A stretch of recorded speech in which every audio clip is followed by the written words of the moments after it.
Good morning, class.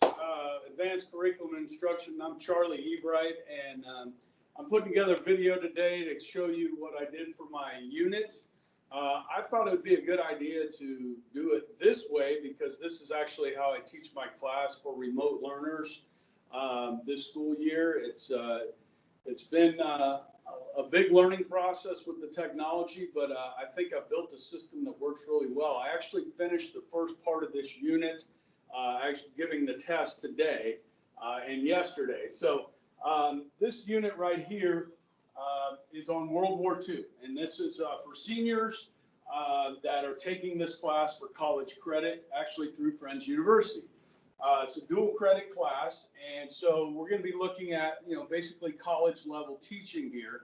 And so I'll scroll through kind of through the first part of the unit here and show you kind of what I've got planned here.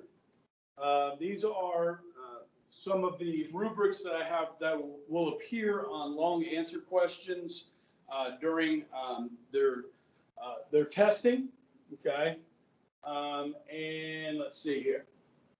Okay, so brief summary of the unit from 1933 to 45, starting with the rise of dictators in Europe and Asia, extending through the completion of World War II.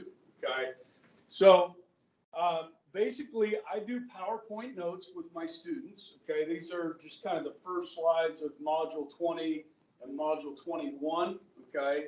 And then this World War II in HD is, I use a lot of video clips from that. That's one of the great things about teaching 20th century history is that there is actual footage of what took place in American history. So I do like to use these clicker quizzes that are kind of fun as a review to just kind of, these will appear on their tests, these individuals, some of the important people during this time period. And so that's a nice formative assessment to kind of track my students and what they're getting. This is a thinking activity as we get into the build up to World War II on appeasement. They'll be answering this question on one of their summative tests at the end of the unit. Okay, actually they're writing on that today. Okay, so this helps them prepare for that. Also have some research work that they'll do.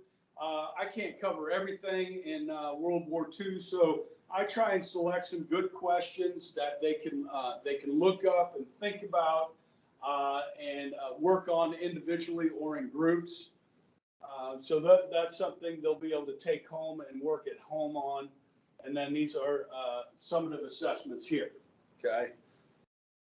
So moving forward, as we got into step 3 of the process, I threw in here some of the learning experience instruction, social, interpersonal, a lot of class discussions. Teaching honor students, I get a lot of questions from students, and there's a lot of give and take. Obviously, there's a lot of verbal learning, but they also have the PowerPoint notes will be up on the board, and then of course visual with video clips. That we'll be using throughout the unit. Okay. So next, I want to talk a little bit about this program we use to communicate with our students. Okay, and this is called Canvas. Okay, it's a lot like Moodle. Okay, so these are my classes in here. My history class is here at the bottom, okay? U.S. History Continued, honors. And on this Canvas, we can communicate with the students, and then it also has a calendar, okay, of what's coming up next for them. These guys are writing book reviews for my classes. They have to read a book and analyze the work, the historiography of it, and so forth. So this has been a really good tool helping all the teachers at my school communicate with those that are at home. Half our students are here on one day and then half the next day. Okay, so we see them twice a week. So I do a lot. They have to do a lot at home. Now they can come into my classroom. Right now I'm doing a Teams meeting.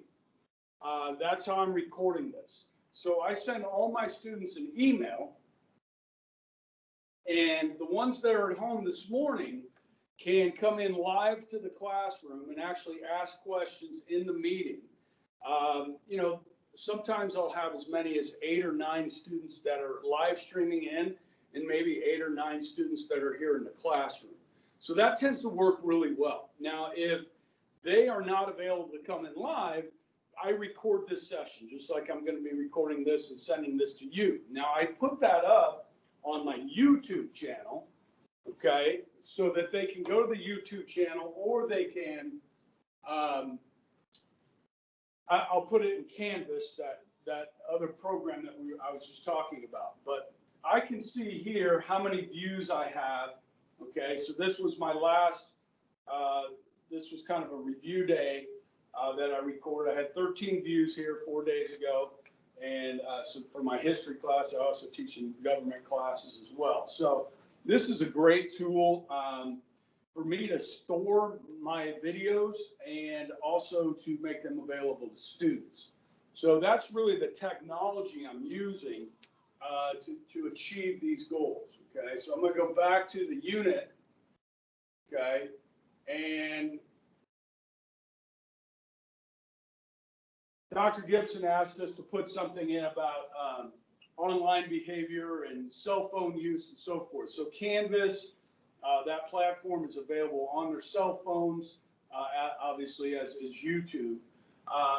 But I posted this in my classroom on kind of responsible online citizenship. This is something we did in the technology class, which is very relevant. Also deals with research that they do for my class, and how to do that responsibly without plagiarism and understanding that sort of thing. Okay, so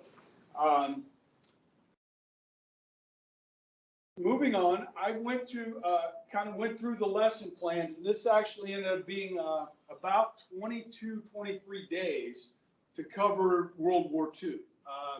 Obviously, a lot of these are lectures, but then we also have some other activities that I built in to this unit. Okay, so this is just day one. Okay, strong grasp of what social Darwinism is, Volkish nationalism, traditional modern anti-Semitism. So obviously we're talking about Adolf Hitler and his ideology that spread through Germany and what helped lead to the Second World War. So just really getting a better understanding. We'll do the PowerPoint notes and then a video clip here. This is actually about how some Jews back in France, this actually dates back hundreds of years, that were tried and executed for what was called ritual murder. So that kind of really gives them a good look at traditional versus anti-modern versus traditional and modern anti-Semitism, excuse me. So going through the unit, a lot of stuff that you all learned in high school, okay, when it comes to World War II, okay, but I have books, I have YouTube videos, let's see, political cartoons, very important in this era that we'll look at and study and moving through, okay. This is my classroom. Back here, I have, obviously, this thing that's following me around is called a swivel. And so I've got a Bluetooth on my neck here, and it follows me along. There's a little microphone in there, so you should be able to hear me back here. And you can see my classroom here.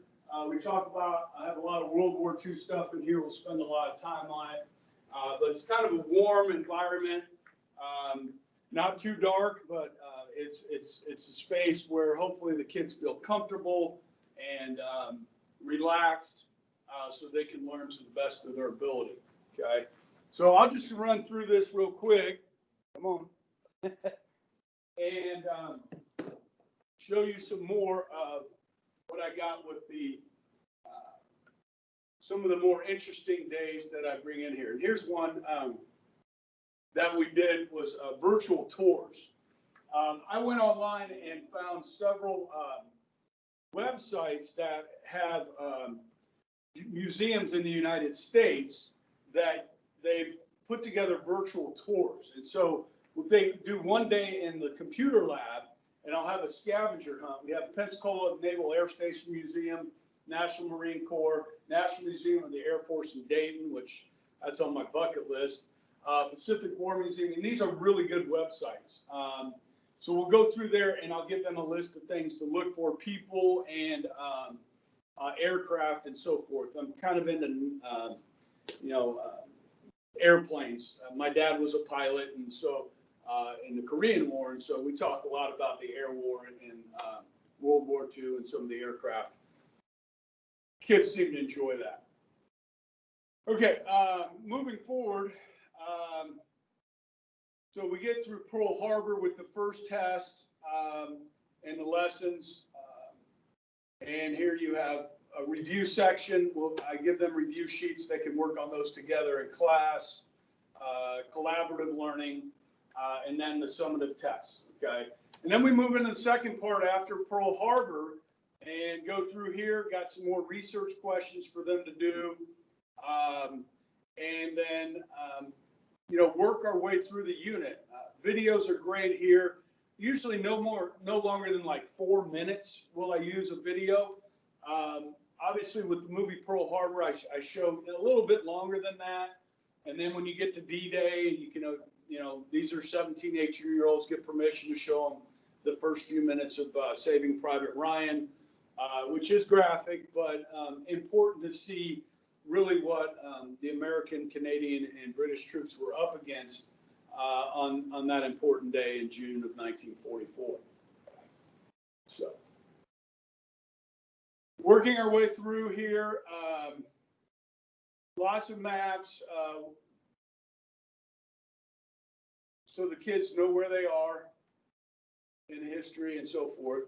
Okay, and then a collaborative review session, and then the summative test over the second module. Okay, so this is the unit I put together. I will also post that unit with this video, and hopefully you've enjoyed that. And I've looked at some of your stuff. It looks really great. Obviously, we all teach different levels and are going to have different types of activities with our students, but I've been really impressed by your work as well. So I hope you guys have a great Thanksgiving. Bye.